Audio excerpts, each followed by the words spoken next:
A yunkurinsu na dakile barazanar rikicin kabilanci a yakin da ake yi da kungiyoyin 'yan ta'adda a jihohin Tilaberi da Tawa, kungiyoyin farar hula na jihar Tawa sun buƙaci gwamnati ta sa bakinta wajen shawo kan lamarin da ke ɗaukar hankali na ɗaukar wani sabon salo ta yadda yake nema ya zama rikicin kabilanci. Wakilinmu na jihar ta Tawa Isu Mamman na ɗauke da ƙarin bayani.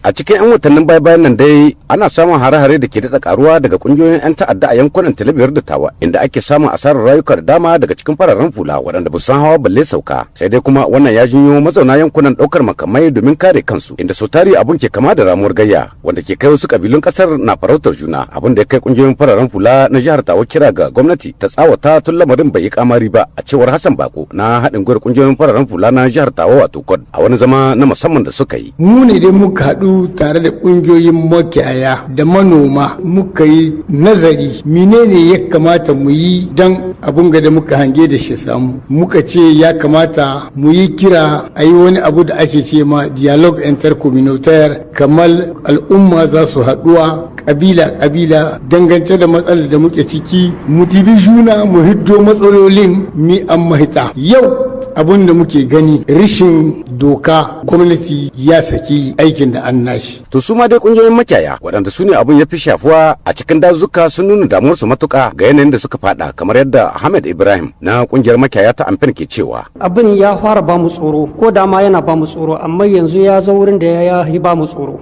Kabiloli suna so su shiga juna, kabilolin Tawa duka da na Niger duka su yi anniya. Tana yiwa wani murdi ne an kai muna mu zo mu shiga juna tsakaninmu mu kashe juna, kamar an kai kasashe da yawa a yi hattari. Mutane komo ga kirkirkinmu na da zaman tare, turbi wanda suke cikin azawa shekaru da shekaru ba su taba samun matsala ba. Muna rokon ku sarakai, muna rokon ku tsohin mutane da deputy namu na region de Tawa da ministerori namu, wannan abu kusa bakin shi farske ta yi tsani, wanakin ga rai da yawa ya hita. To shin wai koya ne aka yi har aka kai ga wannan yanayin da ke zaman barazana ga zaman lafiyar kasar? Hassan Bako ya ce. Yo yan tsagere da suka hito mana kasar waje terrorist, babu kabilar da ba su da ciki, amma akwai kabila guda da ta yawa, sai ana dibin a tun da yan kabila ta su ne a cikin mutanen gada, kenan suna sa mana haraji, suna kashe mu, suna amshe kone da komi, mu bi kabilar ta mu kashe. Daga nasu bangaren malaman musulunci sun buƙaci gwamnatin da ta bada dama ga limamai domin su kawo irin tasu gudunmuwa ga dakile wannan barazanar, in ji Malam Hamza Mai Daji, wani shehin malami da ke nan Tawa. Duk Nijar gaba ɗaya ma ba yankin Tawar Talabiri ba,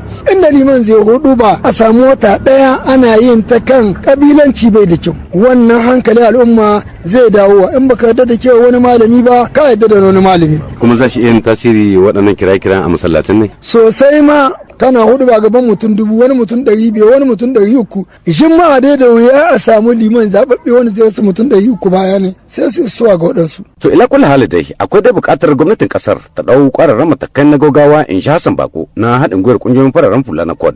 Muna kira ga gwamnati domin ya tsaye da doka da oda cikin jihar tamu ta Tawa, balle wajen da tashi hankalin da yake. Yanzu haka lamarin tsaro dai na daɗa taɓarɓarya a yankunan Tawa, inda ko a ƙarshen makon jiya an yi wani artabu inda aka hallaka sojojin Republican Guard na dama na yankin Tilliya, yayin da wasu da daman ke karɓar jinya yanzu haka a asibitin Jahar. Isu Mamman DW Hausa daga birnin Tawa a jamhuriyar Nijar.